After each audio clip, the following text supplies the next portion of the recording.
Today I picked up the Cloudburst Reverb plugin from Strymon. It's been a little while since I've added any new reverb plugins to my workflow, so I decided this would be a good time to try out another one. What we're going to do right now is I'm going to play my chord prologue. You'll hear it dry with a patch I've just kind of dialed up real quick. And then I will use the reverb plugin so you can hear the difference. This is not one of the presets that comes with the Cloudburst. Again, it's just me kind of monkeying around with the dials and experimenting with it basically. So it was a really quick and easy patch to make and to get to. So take a listen to it, see what you think, and then I'll be back at the end with a few thoughts.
I was very impressed with this reverb plugin.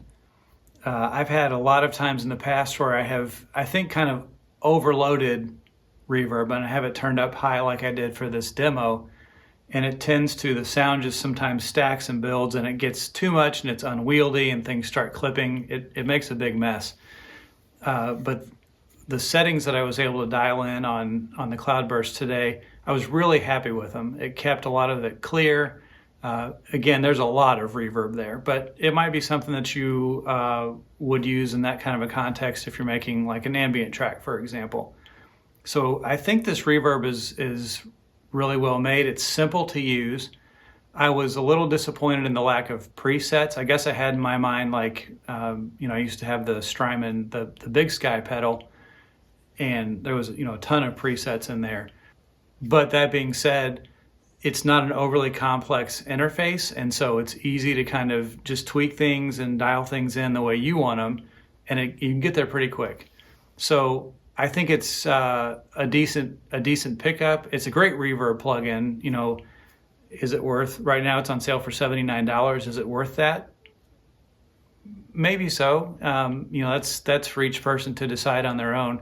And I think you can get a free trial of it to use for a short time if that's of interest to you. So I hope that this little demo has just given you an idea of what you can do with this kind of a plugin. If you're a synth player, you just want to use it in your studio, I think it's great for that. Again, super easy to use. I think you'll be happy with it. Again, give it a try, see what you think. Let me know in the comments below if you've already picked it up and you're a synth player. Let me know what you think of it, how you're using it, how you're liking it. Appreciate you guys sticking around for this, and we'll see you next time.